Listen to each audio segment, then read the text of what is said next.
He hit me for taking out a credit card loan to earn some money and buy milk for my son. But what happened next? The main dining room of La Casona restaurant in Guadalajara was immaculate that night. Golden lights reflected off the crystal chandeliers hanging from the ceiling, and the aroma of spices and expensive wines floated in the air. The opening was an exclusive event full of business people, renowned chefs, and influential guests.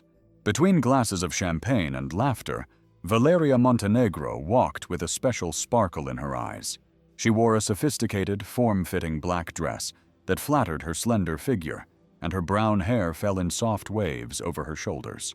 Her red lipstick added a touch of boldness to her classic beauty, and her citrus perfume mingled with the refined atmosphere. She was young, talented, and recognized for her work as an award-winning pastry chef. Her dream was to open her own pastry shop, but she had not yet found the right business partner. Then it happened.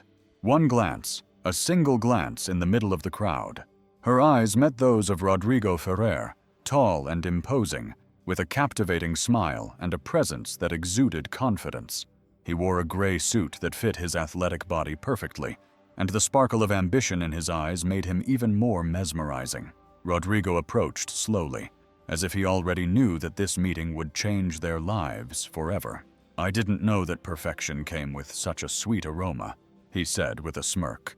Valeria laughed, surprised by the comment, and said, "I didn't know confident men always start with rehearsed lines." He raised his wine glass, admiring her with a look. "Who said it was rehearsed? Maybe I just recognized something unique when I saw it." He was the kind of man who always got what he wanted. Valeria, on the other hand, was a woman passionate about baking with big dreams, but who still believed in true love. Together, they seemed like the perfect couple. The following months were a real fairy tale. Rodrigo showered her with luxurious gifts, jewelry, trips, dinners at exclusive restaurants. He made sure to show the whole world how much he loved her. He posted photos of them together, planned unexpected surprises, and talked about the future as if everything were guaranteed. "One day you will have your own bakery, and it won't be just any bakery. It will be the best in Mexico, because you were born to shine." Valeria believed every word. She had never felt so loved, so protected. He was intense, possessive in just the right measure, always present. He made sure to open the car door for her, hold her hand in public, kiss her forehead, as if to say, "I am your refuge." When Rodrigo asked her to marry him, she said yes without hesitation. The ceremony was like something out of a movie, a luxurious wedding with white flowers everywhere, and a dazzling dress that looked like something out of a fairy tale. When Valeria entered the church, Rodrigo looked at her as if she were the only woman in the world. He took her hand firmly and whispered, "I'm going to make you the happiest woman in the world." And for a while he did. The honeymoon in the Maldives was magical. Diving in crystal-clear waters, dinners under the moonlight, whispered promises between silk sheets. Valeria felt she had found the love of her life. In the following years, their happiness seemed to grow. The news of the pregnancy was met with tears of joy and tight hugs. Rodrigo was thrilled to learn he would be a father, promising to give his child the best life possible. Together, they prepared the perfect room for Santiago, eagerly choosing out his clothes. They planned for the future, as if nothing could go wrong. But something changed the moment Santiago was born. The transformation began. Rodrigo was no longer the same man. At first, the changes were subtle, small, cutting comments, impatience with the baby's crying, empty stares while Valeria talked about her day. Then came the absences, extra hours at work, unexplained nights away, coldness growing like invisible poison. The kisses on the forehead turned into the affectionate messages gave way to curt and delayed responses. And then came the first public humiliation. It was a dinner with friends. Santiago was barely 3 months old. Valeria, exhausted, made a comment about how difficult motherhood was. She expected support, perhaps an understanding look, but Rodrigo laughed. "Difficult? It's difficult to work all day to pay for all this while you just stay at home taking care of a baby." The silence at the table was deafening. Valeria's face burned with shame. She tried to smile, to hide the lump in her throat. But Rodrigo continued, You're always tired, for God's sake, Valeria. Other women do much more and complain much less. The friends laughed uncomfortably. Valeria forced a smile, but inside something broke that night. When they got home, she tried to talk to him. Why did you say that in front of everyone? Rodrigo sighed with annoyance. You have to stop being so sensitive. It was just a joke. For me, it wasn't a joke. He looked at her coldly. Then maybe you should learn not to take things so seriously. A chill ran down her spine. She wanted to believe that it was just a phase, that Rodrigo was still the man in love who promised to protect her.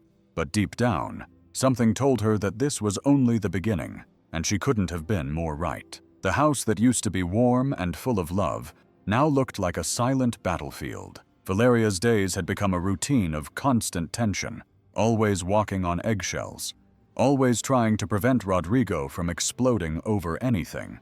But nothing was enough. The loving man who once made her feel protected now looked at her coldly, as if she were a nuisance in that house. The change was slow, but increasingly cruel. Rodrigo not only stopped being affectionate, he began to treat her as if she were invisible, as if her presence bothered him. Valeria felt that he despised her, and worst of all, this began to happen in front of others.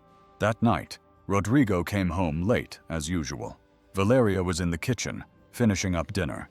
The aroma of roast beef and mashed potatoes filled the air, and Santiago, now 5 months old, was sleeping in his crib in the living room.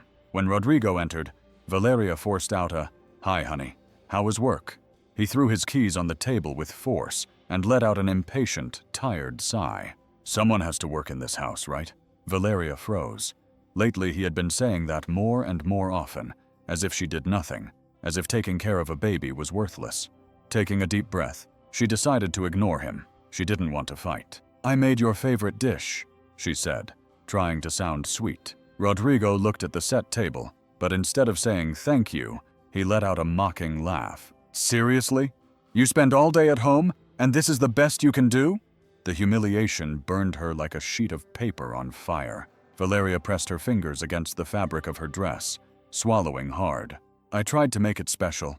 I thought you'd like it." Rodrigo took the fork, pierced the meat, and brought it to his mouth. He chewed slowly, and then spat it out onto his plate. "This tastes awful." Shame covered her from head to toe like a cold shadow. "Rodrigo, please, what do you want me to lie about?" He laughed. "You've always been so spoiled. Anything, and you start crying." She felt her eyes burn. She wasn't going to cry, not in front of him. Rodrigo got up from the table, took his briefcase, and walked toward the door. "Where are you going? To eat real food?" He slammed the door behind him, slamming the door behind him. The next morning, Rodrigo woke up as if nothing had happened. Valeria was still hurt by his words, but she decided to try one more time.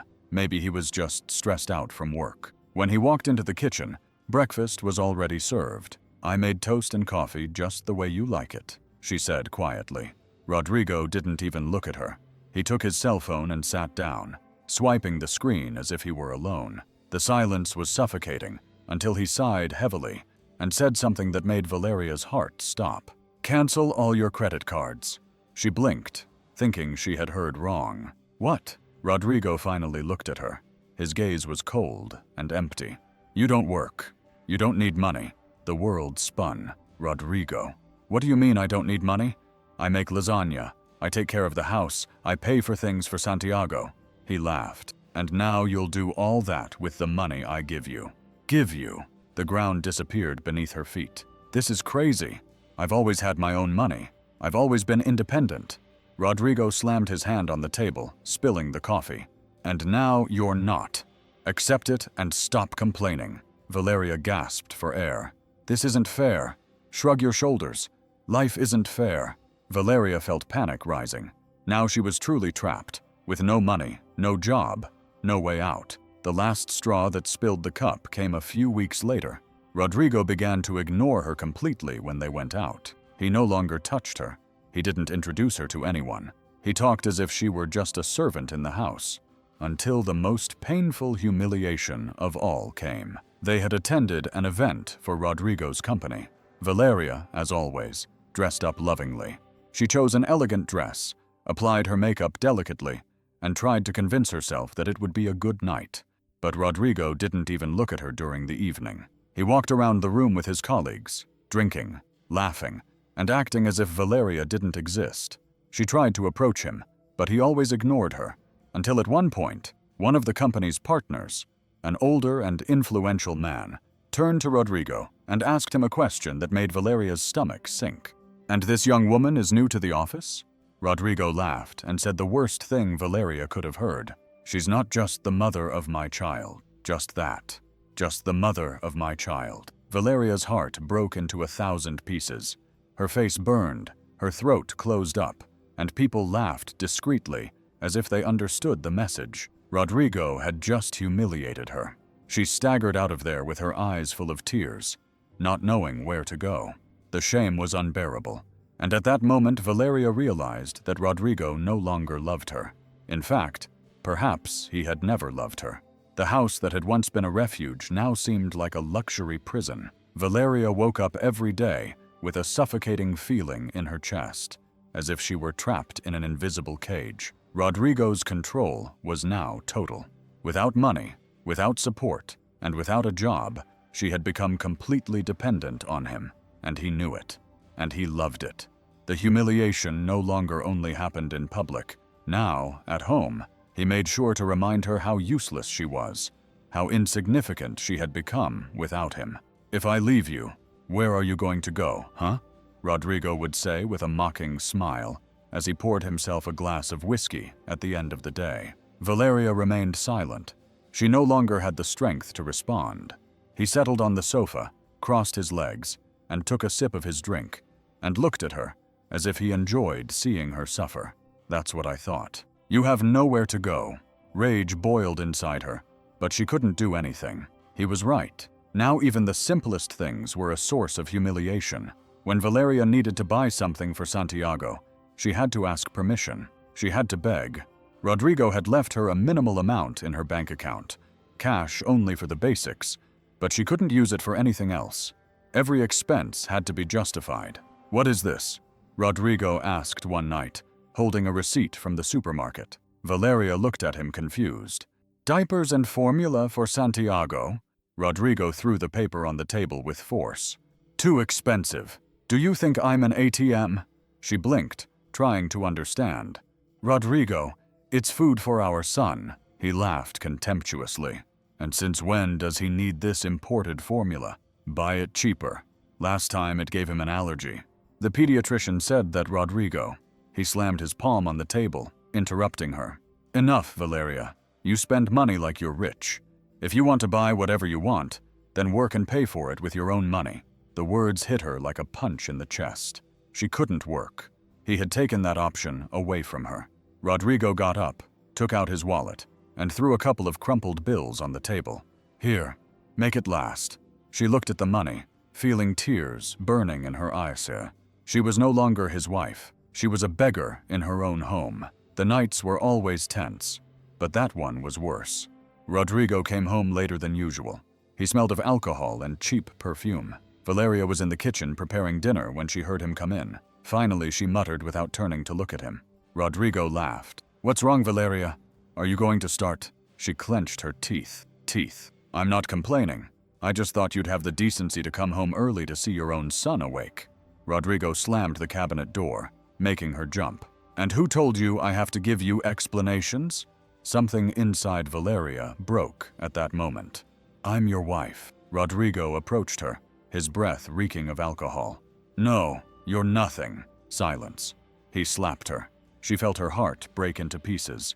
Rodrigo smiled, enjoying the impact of his words. He took a plate from the table, looked at the food, and twisted his mouth in disgust. "Again? You're not even good at cooking." Valeria couldn't take it anymore. She grabbed the plate and smashed it on the floor. The sound of porcelain breaking echoed through the room. Rodrigo stood still for a second, then let out a low laugh. "Look at that. It seems that the princess lost control. He got too close. And now what? Valeria, are you going to hit me?" She didn't answer. Rodrigo grabbed her face forcefully, squeezing her jaw with his fingers. "You have nowhere to go. No money. No one." He smiled mockingly. "You're my prisoner." Valeria felt her soul shatter because at that moment, she understood that he was right. The following days, she stopped trying. She didn't argue. She didn't respond. She didn't cry. Rodrigo seemed satisfied. He had broken her completely. Until one night she woke up in the early hours and went to the living room to look for a blanket. And then she saw something that froze her. Rodrigo's cell phone was unlocked on the sofa, and on the screen were messages from another woman. "When I see you on Friday, don't forget to bring that wine you promised me. Your wife still doesn't suspect anything." Valeria's stomach churned. He was cheating on her and didn't even bother to hide it. The shock lasted only a few seconds. Then something inside her ignited. Hatred, fury, and above all, determination.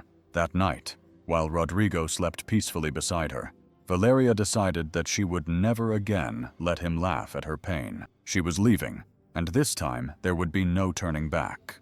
Before continuing, we want to know more about you. Where are you listening from? Leave us a comment with the name of your city or country. We would love to know how far our stories are reaching. Valeria's desperation had become her only driving force. Rodrigo had reduced her to nothing. He humiliated her, despised her, ignored her, and now he was sleeping with another woman without even bothering to hide it. But Valeria was not going to put up with it anymore. She needed money. Without money, there was no escape. That morning, after seeing Rodrigo's messages with another woman, Valeria woke up with a purpose.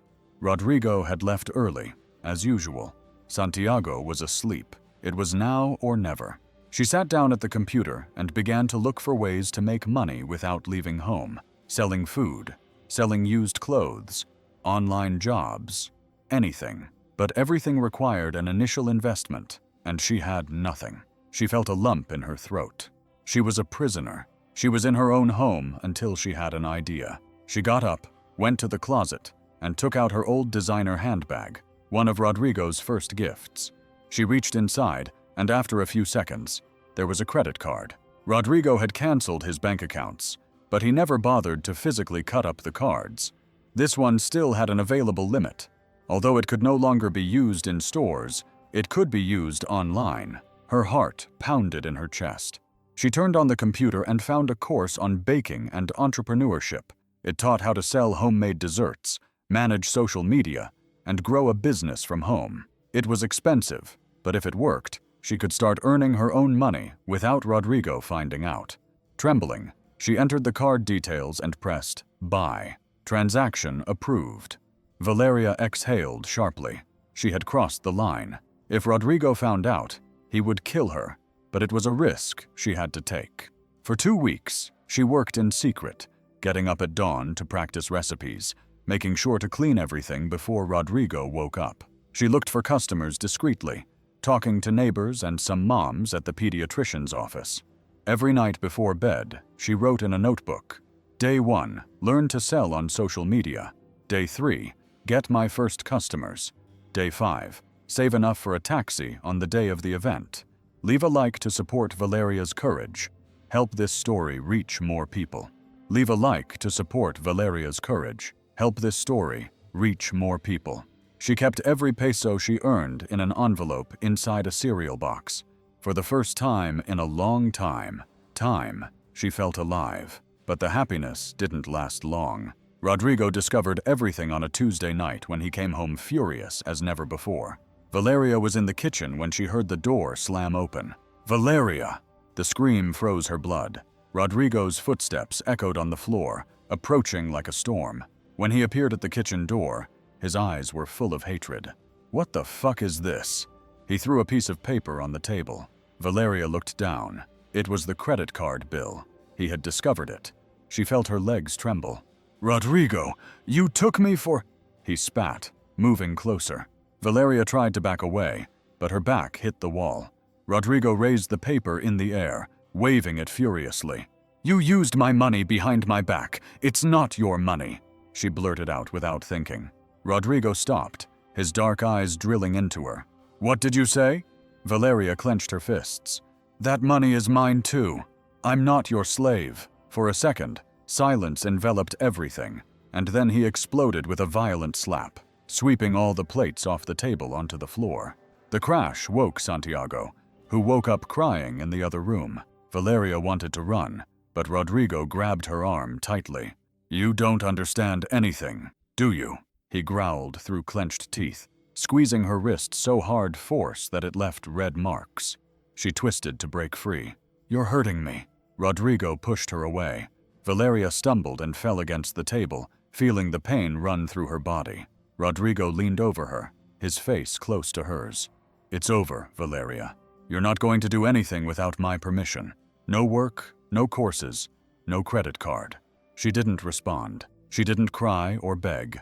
She just looked at him with a fire Rodrigo had never seen before, and for the first time, he fell silent. When Rodrigo fell asleep, Valeria sat in the darkness of the living room, her hands trembling, every part of her body aching, but her mind more awake than ever. She was going to leave, but she needed more money. The course had been only the first step. Now she needed a loan. She picked up her cell phone, still feeling the burning sensation on her wrist where Rodrigo had grabbed her, and searched for quick loan options.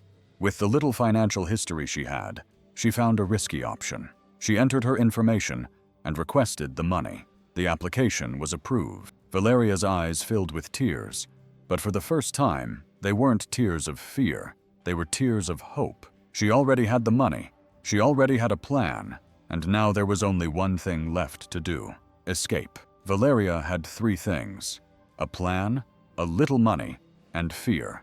After weeks of enduring insults, humiliation, and Rodrigo's cold stare, the time had come. She was leaving, but she couldn't make any mistakes.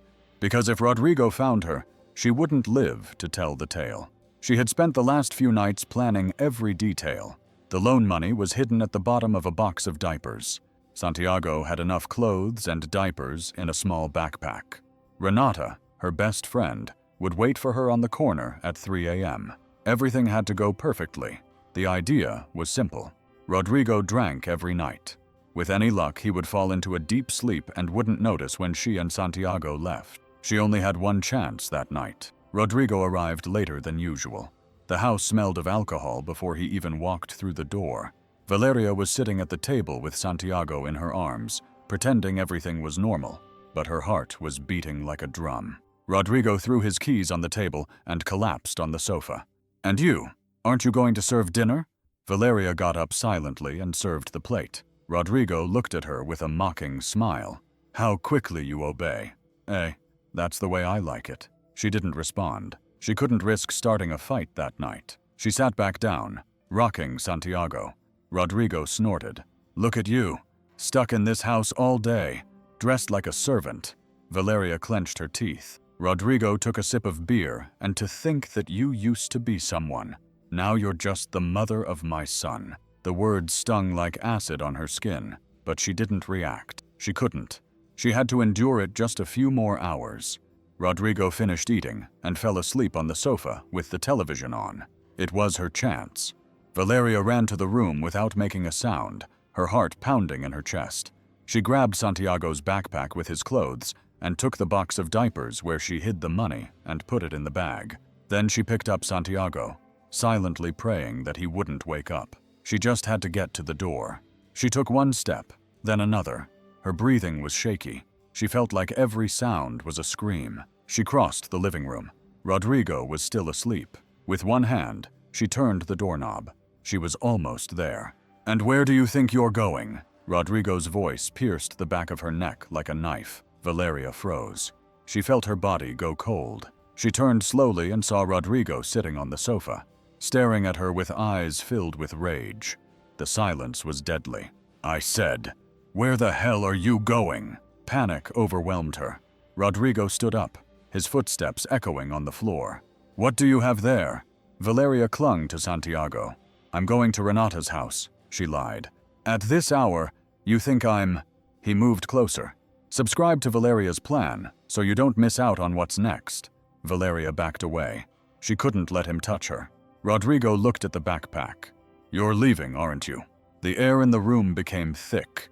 Rodrigo exploded with a shout, grabbed the bag, and threw it against the wall. The bills flew out. Rodrigo looked at the money on the floor, and then understood everything. His face changed. His anger turned into something worse, something darker. You took out a loan? It wasn't a question. It was a sentence. Valeria felt fear rise in her throat. Rodrigo advanced. How dare you? He grabbed Valeria by the arm with brutal force. She screamed. Rodrigo shook her. What the fuck do you think you're doing, you bitch? Santiago began to cry. Valeria tried to break free. Let me go. Rodrigo pushed her against the wall. Pain shot through her back. You're mine, he shouted, hitting the wall next to her head. Valeria felt her body go numb. Rodrigo was going to kill her. She could see it in his eyes. Then Santiago screamed. Rodrigo froze. Valeria's gaze locked with his. If you hurt me, I swear they'll take your son away. Rodrigo clenched his teeth, the veins in his neck bulging, but he didn't touch her. He just stood there, staring at her with pure hatred. Valeria knew this was her last chance.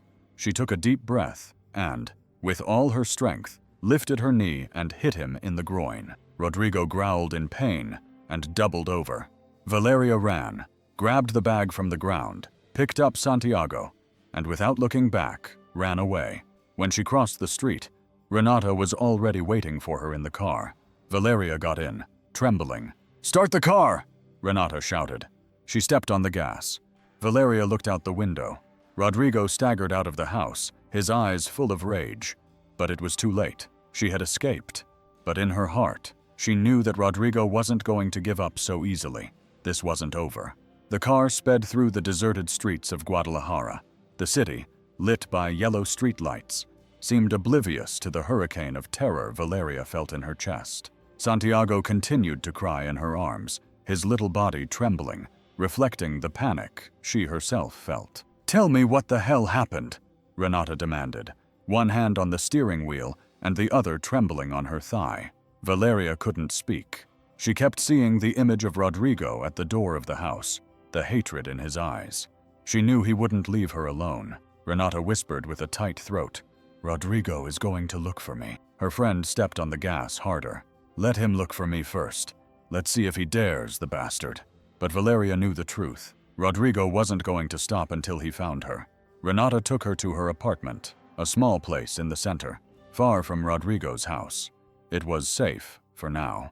Valeria entered with Santiago in her arms, feeling like a wounded animal. Her whole body ached. Her wrist was still marked with Rodrigo's fingers. "I'll make some tea," said Renata, trying to calm the atmosphere. "Sit down, Bal." But Valeria couldn't sit still. She paced back and forth, rocking Santiago, unable to take her eyes off the door. "I can't stay here," Valeria said in a whisper. Her friend turned around with a frown. "Rodrigo is capable of anything. He's going to come after me." Renata shook her head. "He won't do anything.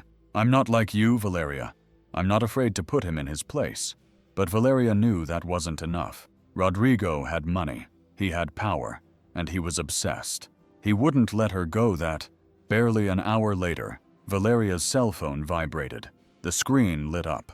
Rodrigo's stomach knotted. He didn't want to read it, but he did. "You think you can run away from me? You and the brat are coming back. You're mine." Fear paralyzed his body. Rodrigo knew she had nowhere to go. He knew that sooner or later, she would fall into his hands again. Valeria felt the air leave her. Anxiety was suffocating her. "I'm not coming back." "What?" Renata asked. Valeria looked up. Something changed in her eyes. "I said I'm never coming back." And at that moment, she made the most difficult decision of her life. She would leave Guadalajara forever. Renata was in shock. "Valeria, think about it. You can't just disappear. Just like that?" But Valeria had no choice. Rodrigo had contacts everywhere. If she stayed, sooner or later, he would find her. And if he found her, she wouldn't live to tell the tale. So she took her cell phone and blocked his number. Rodrigo wasn't going to control her anymore, but something was still missing. "I need a lawyer," whispered Renata. She looked at her in surprise. "What for?" Valeria clenched her fists. "To take away his parental rights over Santiago." Renata smiled. "Now I like the way you think." The next day, things got worse. Rodrigo couldn't call her, but he started sending Renata threatening messages. "Give me Valeria, or I'll make sure you both regret it. If you think you can protect her, you're wrong. I'll find her even if I have to search every corner of this city." Renata wasn't scared, but Valeria knew he was telling the truth. Rodrigo didn't take no for an answer. He always got what he wanted, and now he wanted her back, or dead. That same afternoon, Valeria and Renata went to see a lawyer, a serious man with thick glasses and a penetrating gaze. He listened to the story in silence, and when Valeria finished, he leaned forward. "This isn't just domestic violence," he said. "It's a case of life-threatening danger." Valeria swallowed hard. "What can I do?" The lawyer took a breath. "First, get a restraining order, then leave Guadalajara." It was the same conclusion she had reached that same day. They began the paperwork that night. Valeria held Santiago in her arms and watched him sleep. Tears fell. Out of control, it wasn't just fear, it was grief. She was leaving the city that had been her home, leaving the life she had built, but she had no choice. Either she fled, or she died. Renata entered the room and saw her crying. Valeria." She wiped her tears. "What time does the bus leave?" Renata smiled sadly. "Tomorrow at dawn. Merida awaits you the next day." Everything was ready. Renata took Valeria and Santiago to the station. The bus was already waiting for her. "You have to stay hidden," Renata said. "Don't use social media. Don't call anyone in Guadalajara." Valeria nodded. She knew she was giving up everything. They hugged tightly. "Thank you for saving my life. Save yourself." Valeria got on the bus with Santiago in her arms, and when the doors closed, she knew she was free for the first time in years. She breathed, but Rodrigo hadn't lost yet. When the bus started, her cell phone rang. It was an unknown number. She answered, and the voice on the other end made her blood run cold. "You thought you could get away from me, bitch." Valeria stopped breathing. Rodrigo had found her, and this wasn't over yet. The bus was moving down the highway, away from Guadalajara. Outside, the sun was just beginning to light up the horizon. Every kilometer that passed was a victory, but Valeria couldn't relax. Not after hearing Rodrigo's voice on the phone. "You thought you could escape me, you bitch." The words kept echoing in her head. Santiago slept in her arms, oblivious to his mother's panic. Valeria tried to calm her breathing. She couldn't panic. She couldn't let fear paralyze her. She had come too far. She wasn't going to let Rodrigo catch her. With trembling hands, she dialed Renata's number. She answered on the first ring. "Valeria." "What happened, Renata?" "Rodrigo called me." The silence on the other end made her stomach churn. "How the hell did he get your number?" Her friend sounded furious. "I don't know," Valeria whispered, feeling fear climb up her skin. "But he found me." Renata cursed under her breath. "He can't do anything to you.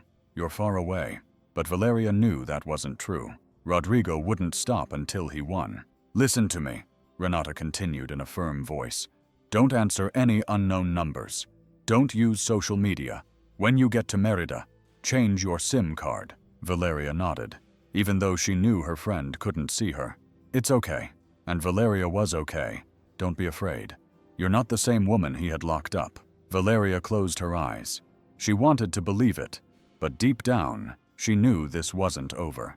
When the bus arrived at the first stop in Querétaro, her cell phone vibrated. A message from an unknown number. "Don't open it. Don't open it." But she did, and when she read what it said, she felt her blood run cold. "I know you're on your way to Merida. I'm coming for Valeria." She felt dizzy.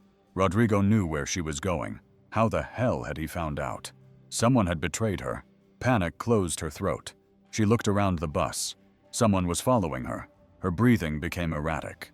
She had to get off. She couldn't continue on a path that Rodrigo already knew. She had to disappear forever. When the bus resumed, Valeria made a desperate decision. She would get off at the next stop and change routes. No one could recognize her. No one could know who she was. When they arrived in Veracruz, she put on a sweatshirt with a hood to hide her face. She slung her backpack over her shoulder, adjusted Santiago in her arms, and got off the bus without looking back. It was a huge risk, but continuing on the original route was suicide. She didn't have much money. She didn't have a plan B. She only had the certainty that Rodrigo was hunting her, and if he found her, she wouldn't get out alive. She walked quickly to the Veracruz bus terminal. She couldn't stay there long. Rodrigo could arrive at any moment. She approached the ticket window with her heart racing. "A ticket to Campeche, please." If Rodrigo was looking for her in Mérida, she would arrive from another direction. But while she was waiting for her ticket, she saw something that paralyzed her. Next to the terminal, there was a man on a telephone, dark skin, leather jacket. Rodrigo had friends everywhere, and that man was looking at her. She couldn't wait any longer. She picked up Santiago and ran. She didn't look back. She didn't stop. She just ran, as if her life depended on it, because it did. She managed to get into a taxi. "Take me to any cheap hotel." The driver looked at her strangely, but didn't ask any questions. When they arrived, Valeria paid in cash and ran down the stairs. Once in the room, she locked the door and collapsed on the floor. Santiago was asleep in her arms, oblivious to everything. Valeria couldn't take it anymore. She covered her mouth with her hands and cried silently. She cried because she was exhausted. She cried because she knew this wasn't over. And she cried because, for the first time, she wasn't sure she was going to win. That same night, Rodrigo trashed his apartment in Guadalajara. He had arrived with only one goal: to find her. But Valeria was gone, and that drove him crazy. He grabbed his cell phone and dialed a number. "I want her located now." He hung up, his heart pounding with rage. Valeria thought she could escape him, but no one said no to Rodrigo Ferrer. No one. And if Valeria didn't want to come back willingly, then he would make her come back by force. The bus finally arrived in Mérida, Yucatan. The humid heat enveloped Valeria as soon as she got off with Santiago in her arms. She had escaped, but the danger was still lurking. Rodrigo was looking for her, and if she wanted to be truly free, she had to destroy him legally. Valeria stayed in a small apartment that Renata had rented in her name. She couldn't leave any traces. She didn't use social media. She didn't call anyone in Guadalajara, not even her ex. But she still had something to do the next day. With Santiago in her arms, she went to see the best lawyer in Mérida. Her name was Camila Ibarra, a woman in her 40s years old, with a hard, determined look. When Valeria told her everything, Camila slammed the file shut. "That man can't come near you or your son. We're going to bury him legally." The words gave her hope. For the first time, Valeria had a real chance of winning, but Rodrigo wasn't going to give up. Camila filed for full custody and a restraining order against Rodrigo. The judge set the hearing for 2 weeks later. Rodrigo received the documents in Guadalajara, and when he read them, he exploded. He called Valeria over and over again and sent her threatening messages. "You're a bitch. You won't get away with this. If you think a judge is going to take my son away from me, you're crazy. I'm going after you, Valeria. And when I do, I swear you'll wish you were dead." Valeria blocked his number, but she knew she wasn't safe. Rodrigo not only wanted her back, he wanted to destroy her. 2 weeks later, Valeria and Rodrigo saw each other in court. He arrived in an expensive suit and with an arrogant smile. When he saw her, he leaned over and whispered in her ear, "You're so skinny. You're doing badly without me." Valeria didn't react, but inside, she was terrified. Rodrigo had money. He knew judges. He could manipulate the justice system, but she had the truth. And this time, she wasn't going to let herself be defeated. The hearing was hell. Rodrigo tried to paint himself as the victim. "I just want to see my son." She fled without saying a word. "I always took care of her. I always gave her everything." But Camila was relentless. She presented evidence of violence, threatening messages, photos of bruises on Valeria's wrist. Rodrigo turned pale. The judge looked at him with contempt. "Mr. Ferrer, you are a danger to your wife and son. Custody remains in the hands of Mrs. Montenegro." Rodrigo stood up suddenly. The guards restrained him. But before they took him out of the room, he shouted something that made Valeria freeze. "This isn't over. Valeria, I'm going to find you." Valeria's eyes filled with terror. She had won custody, but the war was not over. Valeria had won custody of Santiago, but Rodrigo was not going to accept defeat. He was a man who always got what he wanted, and now all he wanted was to destroy her. After the hearing, Valeria returned to her small apartment in Mérida. Santiago was sleeping peacefully in his crib. It was the first night in months that she didn't feel afraid, but deep down she knew she wasn't safe, and she was right, Because Rodrigo wasn't done with her. He was just getting started. The first sign that Rodrigo was still after her has been blocked. Valeria's heart stopped. What? Blocked? The woman typed on the computer. It seems that her account was frozen due to a legal problem. Valeria understood immediately. Rodrigo had used his contacts to leave them without money. It was his revenge. That same afternoon, she received a call. It was Camila, her lawyer. Her voice sounded tense. Valeria, we have a problem. Valeria felt a chill. What's going on, Camila? Rodrigo filed an appeal. He's trying to take custody of Santiago away from you. Her world fell apart. He can't do that. He's a damn abuser. I know, Camila replied, but he has money.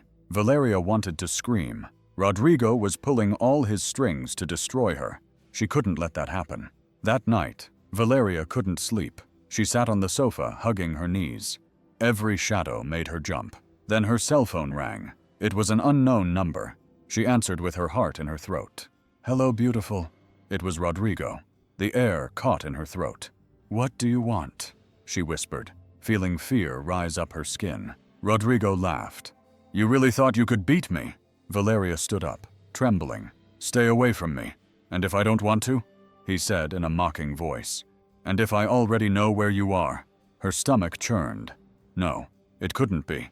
But then she heard something that made her blood run cold. A sound.